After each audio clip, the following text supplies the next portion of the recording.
Bismillahirrahmanirrahim. Assalamualaikum warahmatullahi wabarakatuh. Alhamdulillahirabbil alamin. Wa bihi nasta'inu ala umurid dunya waddin. Asyhadu an la ilaha illallah wahdahu la syarikalah wa asyhadu anna Muhammadan abduhu wa rasuluh sallallahu alaihi wa ala alihi wa sahbihi wa man sara ala nahjihi wa tamassaka bi sunnatihi ila yaumiddin. Allahumma 'allimna ma yanfa'una wanfa'na bima 'allamtana wa zidna ilman ya rabbal alamin. Allahumma ati nufusana taqwaha wa zakkiha anta khairu man zakkaha anta waliyuha wa maulaha wa anta ala kulli syai'in qadir. Allahumma ya hayyu ya qayyum ya rabbana ya dzal jalali wal ikram faqihna ajma'in fid din wa 'allimna al-Qur'ana wa sunnata wa ta'wil. Kita panjatkan puji syukur kehadirat Allah Azza wa Jalla. Salawat serta salam semoga senantiasa tercurahkan kepada baginda kita, uswah hasanah kita Nabi Agung Muhammad sallallahu alaihi wasallam, kepada keluarga beliau, para sahabatnya serta segenap umat yang setia mengikuti jalan hidup beliau dengan baik dan benar. Bapak Ibu dan hadirin rahimakumullah, melanjutkan kajian kita, kajian tafsir, di mana kita masih membahas tafsir dari surat Al-Lail.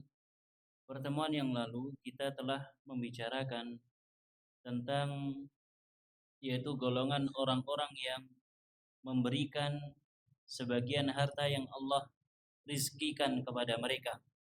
Orang-orang yang bersedekah, orang-orang yang mengeluarkan dari apa yang mereka miliki di jalan Allah Subhanahu wa taala, seperti ibadah-ibadah yang sifatnya maliyah seperti zakat, kemudian nafkah-nafkah, kafarat, sedekah, infak dan lain-lainnya.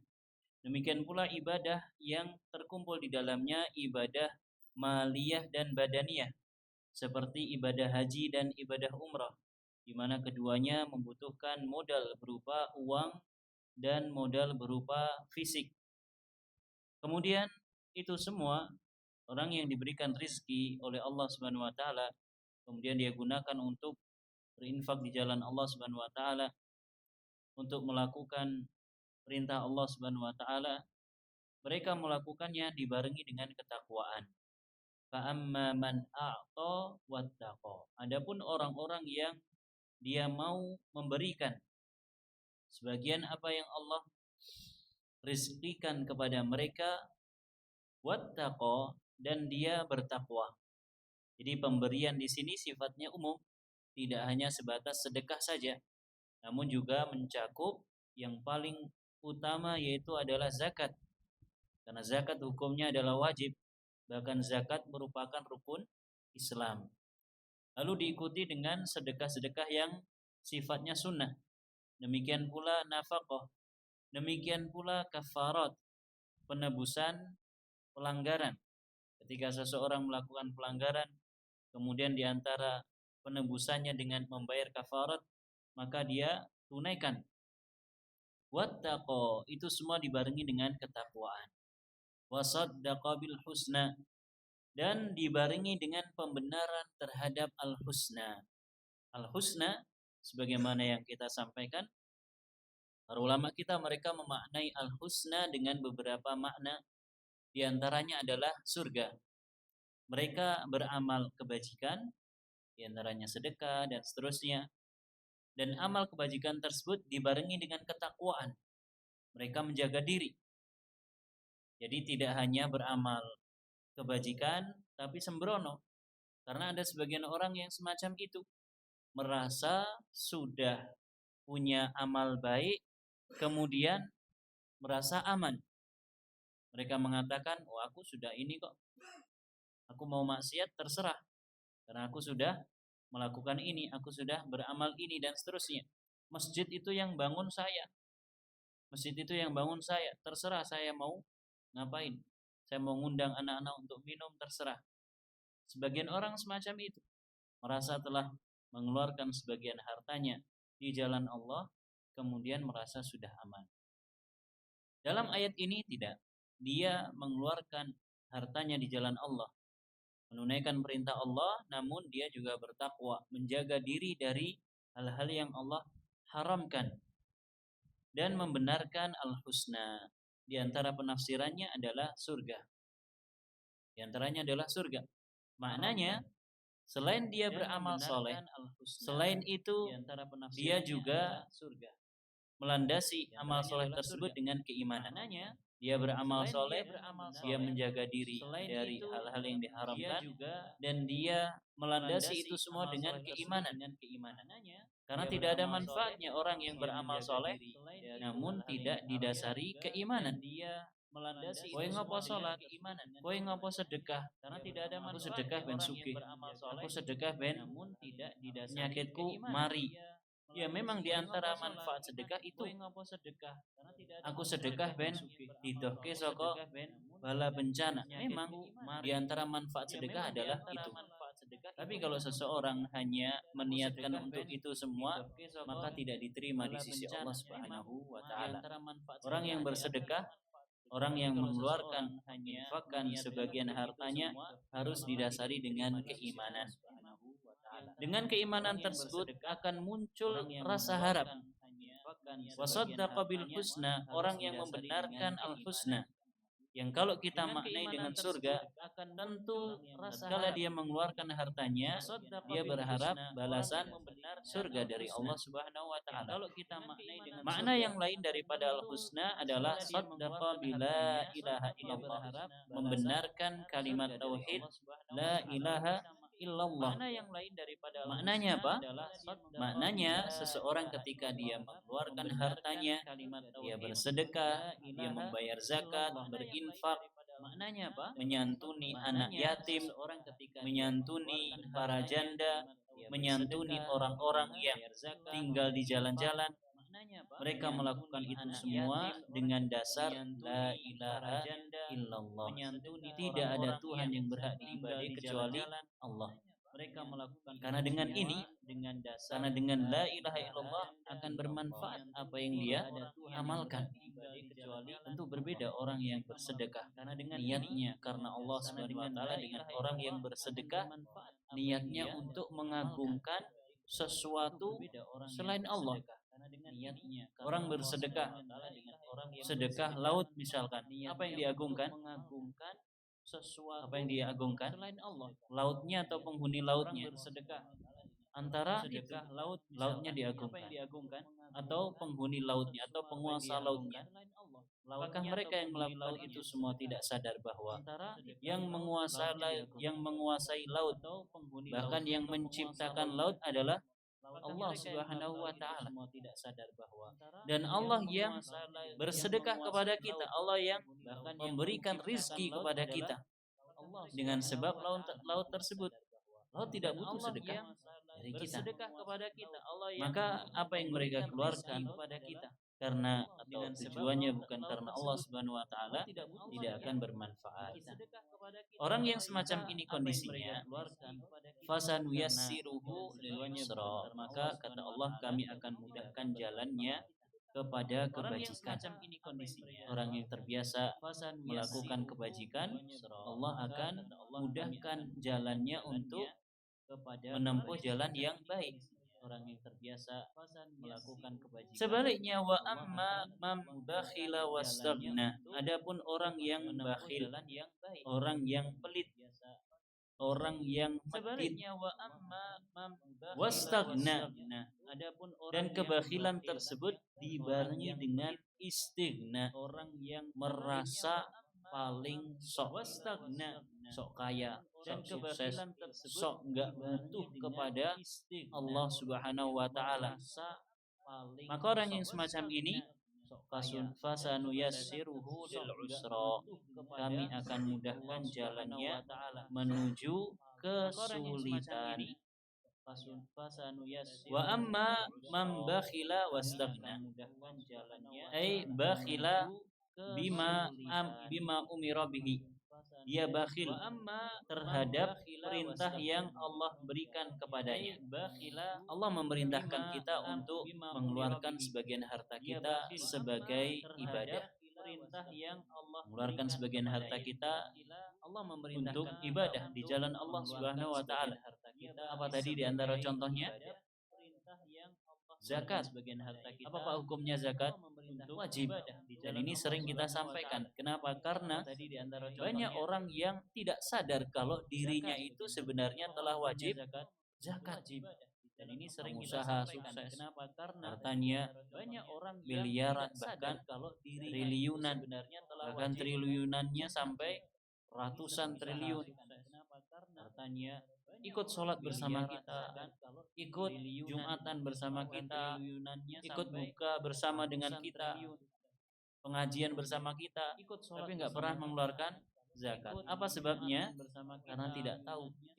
Kalau ternyata dirinya itu orang yang wajib mengeluarkan zakat, dirinya hanya tahu kalau zakat itu setahun sekali. Zakat apa? Zakat fitrah. Zakat fitrah hanya tahu kalau zakat fitri. Zakat itu setahun.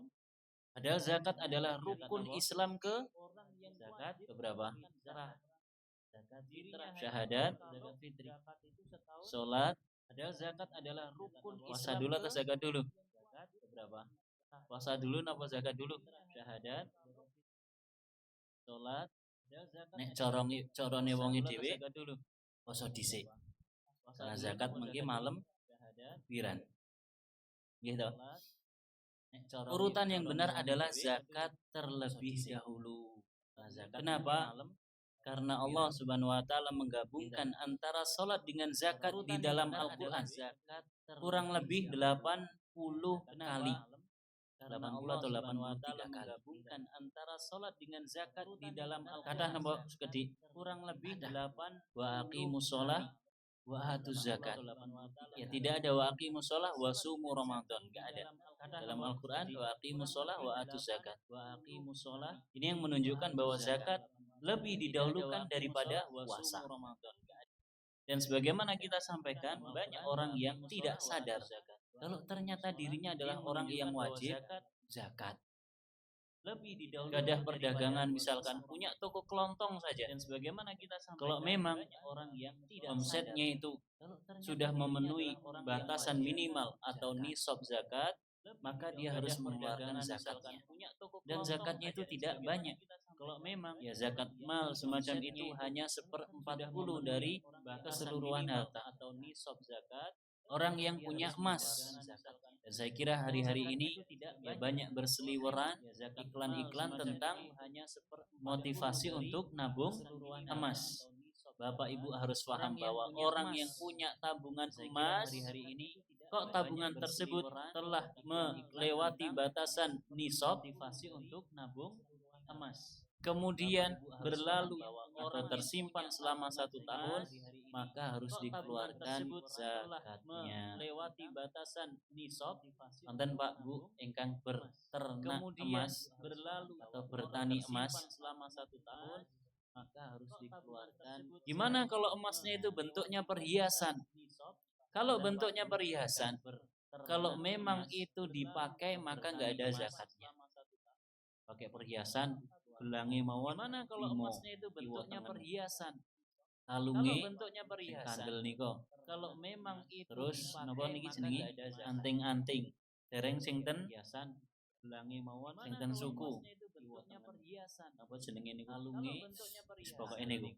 Kalau dihitung mungkin setengah kilo misalkan. Anting-anting tidak wajib zakat. Tapi kalau punya perhiasan kok disimpan nyelengi tinggi anak wedok mungkin setengah kilo golek rapi tak weni emas boleh perhiasan. Cuman kalau dia melebihi nisab kemudian bertahan selama 1 tahun penuh maka harus dikeluarkan zakatnya. Maksud saya adalah banyak di antara kaum muslimin yang tidak sadar kalau ternyata dia adalah orang yang wajib zakat. Orang yang punya sawah pun juga demikian. Ada kewajiban zakatnya. Banyak di antara kaum muslimin yang tidak Orang yang bakhil terhadap perintah Allah Subhanahu wa taala, enggak mau mengeluarkan sebagian hartanya di jalan Allah padahal sudah ada perintahnya. Fatarakal infaqal wajiba wal mustahab, sehingga dia meninggalkan infak yang sifatnya wajib dan mustahab. Infak yang sifatnya wajib itu seperti zakat tadi. Kemudian sehingga dia meninggalkan berinfak kepada yang sifatnya wajib dan mustahab, kepada keluarga, menafkahi keluarga. Kemudian hukumnya wajib atau tidak? Wajib. Loh, memang ada orang yang nggak mau mengeluarkan infak wajib ini kepada keluarga. Sebagian ada. Sebagian orang ada wajib atau tidak. Makanya mungkin kita dengar kasus, loh memang ada orang yang perempuan menggugat cerai suaminya. Apa sebabnya? Karena si suami nggak mau ngasih sebagian orang nafkah. Makanya mungkin kita padahal wajib. Para suami wajib memberikan nafkah. Perempuan hukumnya adalah wajib suaminya. Apa sebabnya? Karena atau nafkah yang sifatnya mustahab. Ya, contohnya seperti apa?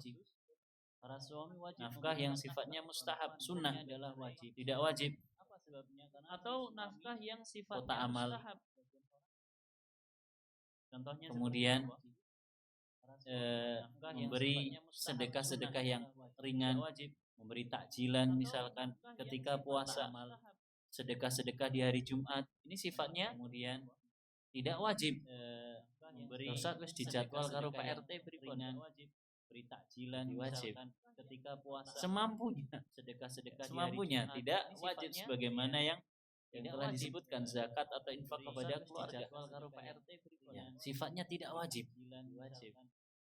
Walam tasmah nafsuhu biadai ma wajaba lillah. Bahkan jiwanya saking pelitnya, jiwanya itu tidak rela, tidak rela untuk menunaikan apa yang Allah wajibkan kepadanya. Ada orang-orang yang semacam ini, Bang.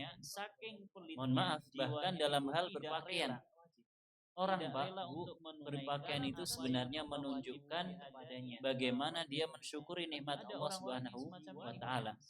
Kalau orang yang kelasnya biasa-biasa saja, maka wajar dia menggunakan pakaian yang biasa. Tapi kalau orang yang memang Allah berikan kelebihan harta, tidak masalah dia menggunakan pakaian yang grade-nya lebih baik. Nah, ada sebagian orang Allah berikan keluasan rezeki, Allah berikan kecukupan, Allah berikan kekayaan. Tapi neng didi sandale swalo. Motore, motor berikan keluasan rezeki. Motor butut motor bodong. Ada sebagian orang semacam itu. Sehingga apa? Dalam hatinya ada niatan biar dianggap zuhud. Tidak, zuhud itu tidak seperti itu. Justru tatkala seseorang diberikan kenikmatan oleh Allah Subhanahu wa taala berupa keluasan rizki, kemudian dia tampakkan hal tersebut terlebih lagi untuk ibadah, justru itu yang lebih baik. Coba misalkan Pak, orang yang gajinya sebulan 30 juta, sholat sarungnya suwek dibandingkan orang yang gajinya sebulan 30 juta, sholat sarungnya selalu rapi, apalagi mereknya yang agak bagusan dikit. Kira-kira lebih layak yang mana? Yang rapi. Untuk Allah Subhanahu wa taala dia bahkan pelit untuk Allah Subhanahu wa taala. Orang gajinya 30 juta sebulan, sholat cuma pakai kaos tok. Lebih layak yang mana? Ini kan sangat disayangkan. Kaosnya nggih sing wonten gambare angsane sama sarung. Betul. Dan saya sering menjumpai, dan ini sangat disayangkan, banyak jamaah umroh, jamaah haji ke Masjidil Haram pakai kaos tok. Betul, pakai kaos. Dan saya sering menjumpai, dan ini sangat disayangkan. Sampai di sana pakai kaos tok ke Masjidil Haram, sangat disayangkan. Seharusnya menampakkan kenikmatan. Karena itu Allah mengatakan di akhir surat Ad-Duha, wa amma bi ni'mati rabbika fahaddits. Adapun terhadap kenikmatan Rabbmu, maka tampakkanlah, bicarakanlah atau sampaikanlah, maksudnya adalah tampakkan. Kalau orang diberikan kecukupan, tampakkan kecukupan yang Allah berikan kepada dirinya. Tampakkanlah peci misalkan atau songkok masih abuang ora ganti ket SMA ora tahu ganti, padahal mampu dia kalau mau beli 100 songkok sekaligus.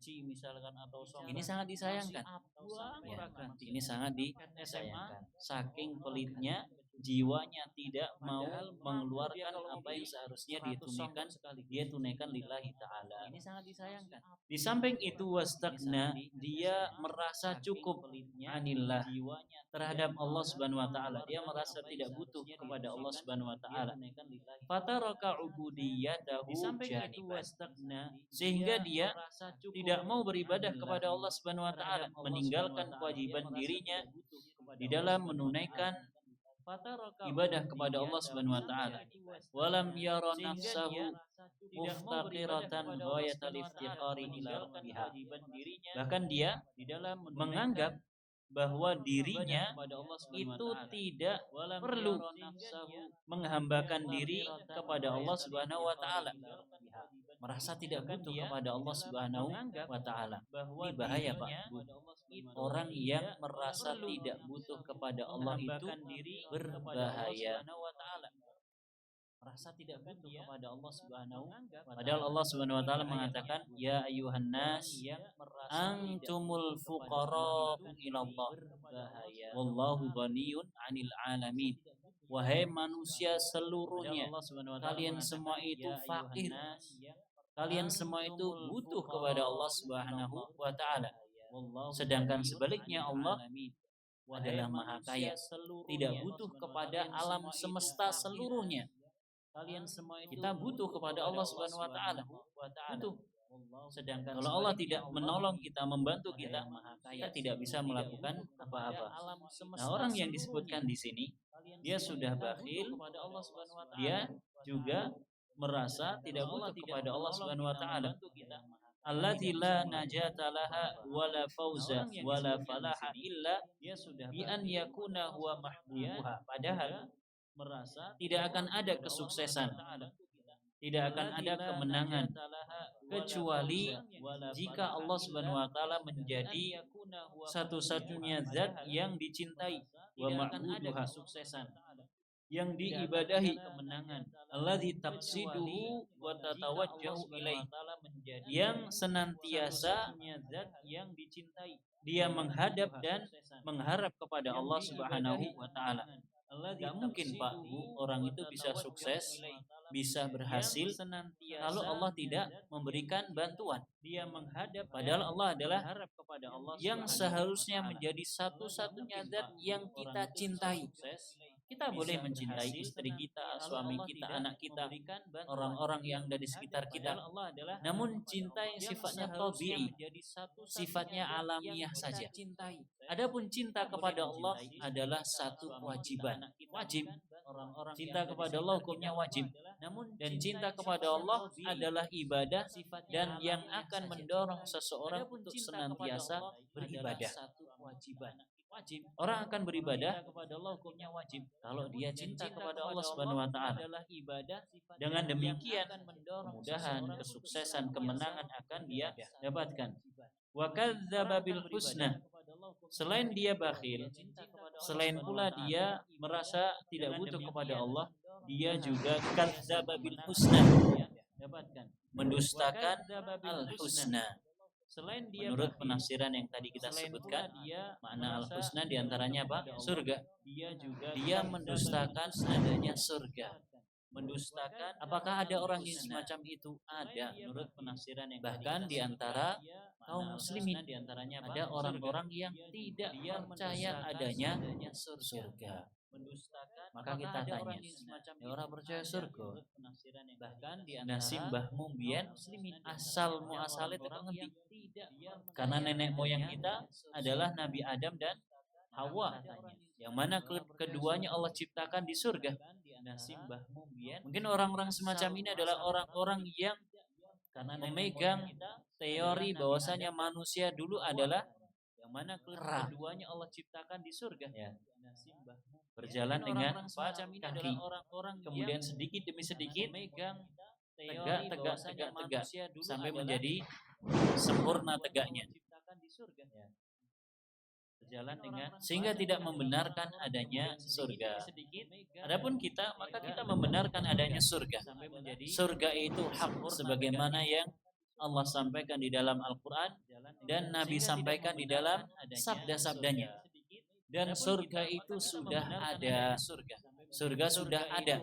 Sebagaimana ini apa Pak? Allah surga niku sampun wonten dan Nabi sampaikan di dalam sabda-sabda tadi sudah saya sebutkan. Buktinya dulu Nabi Adam dan istrinya tinggal di surga. Dan di dalam Al-Quran Allah sebutkan uiddat lil muttaqin. Surga itu disediakan. Sudah disediakan untuk orang-orang yang bertakwa. Surga itu sudah ada. Demikian pula sebaliknya neraka pun juga sudah ada. Ini harus kita imani. Lah enek neng dipanggeni. Disediakan untuk orang-orang yang bertakwa. Nek wonten sudah ada. Di mana tempatnya surga? Sebaliknya neraka coba. Kalau ada orang tanya semacam ini, pakai logika, tanya balik saja. Jenengan gadah roh napa mboten? Gadah ruh napa mboten? Gadah. Panggene neng di surga.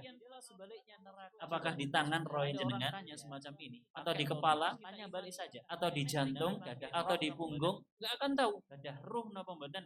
Padahal roh itu senantiasa menyatu dengan dirinya. Dia sendiri enggak tahu di mana posisi rohnya sendiri.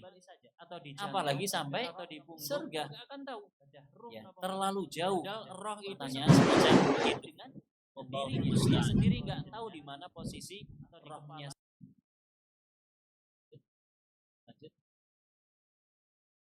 Baik, Bapak Ibu dan hadirin rahimakumullah. Wa kadzdzaba bil husna. Orang ini juga mendustakan adanya surga atau mendustakan la ilaha illallah. Tidak mau mengikrarkan kalimat syahadat la ilaha illallah. Enggak mau masuk Islam. Bima aujaballahu 'alal ibad. Dia mendustakan apa yang Allah wajibkan atas para hambanya. At-tasdiqa bihi. Allah wajibkan supaya dibenarkan minal aqaidil hasanah. Dari sekumpulan keyakinan yang benar. Fasanuyassiruhu lil usra. Orang yang semacam ini kata Allah akan kami mudahkan jalannya menuju jalan yang sulit. Jalannya akan dimudahkan, tapi jalan kepada kesulitan. Ya, jalan yang sukar. Ailil halatil usrah wal khisalidz dzamimah. Kami akan mudahkan untuk menempuh keadaan yang susah dan juga dzamimah, tercela. Tercela, senantiasa tercela. Nauzubillah.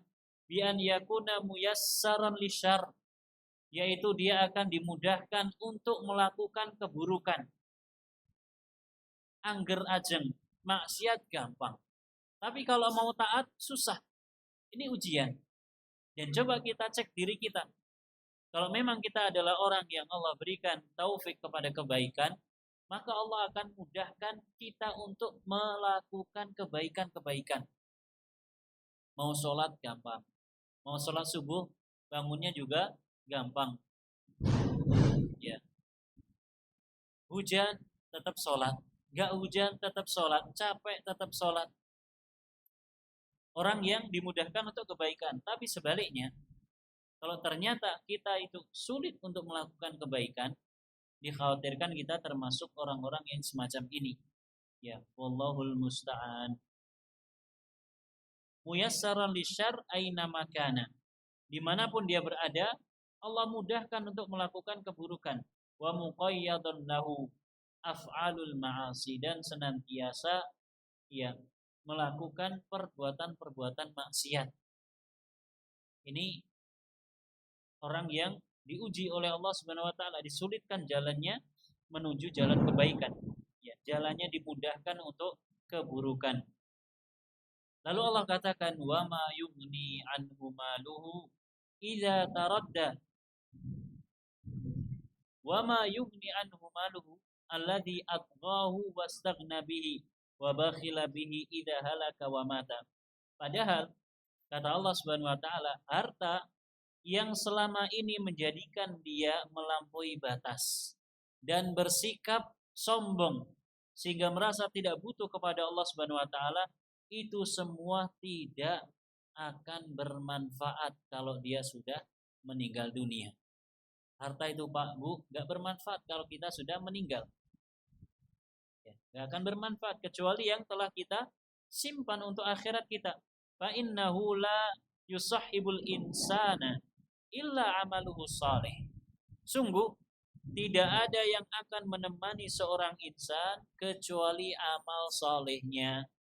Sebagaimana hadis Nabi yang saya yakin Bapak Ibu sering dengar. Kalau manusia itu meninggal akan diikuti oleh 3 hal. Jenazahnya akan diantarkan oleh 3 hal. Yang pertama, keluarganya.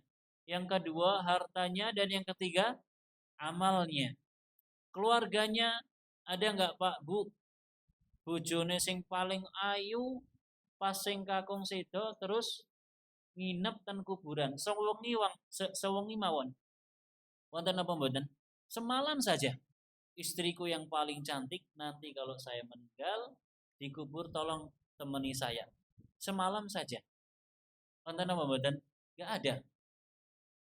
Bahkan pasangan kita enggak akan ada yang mau nemenin di kuburan.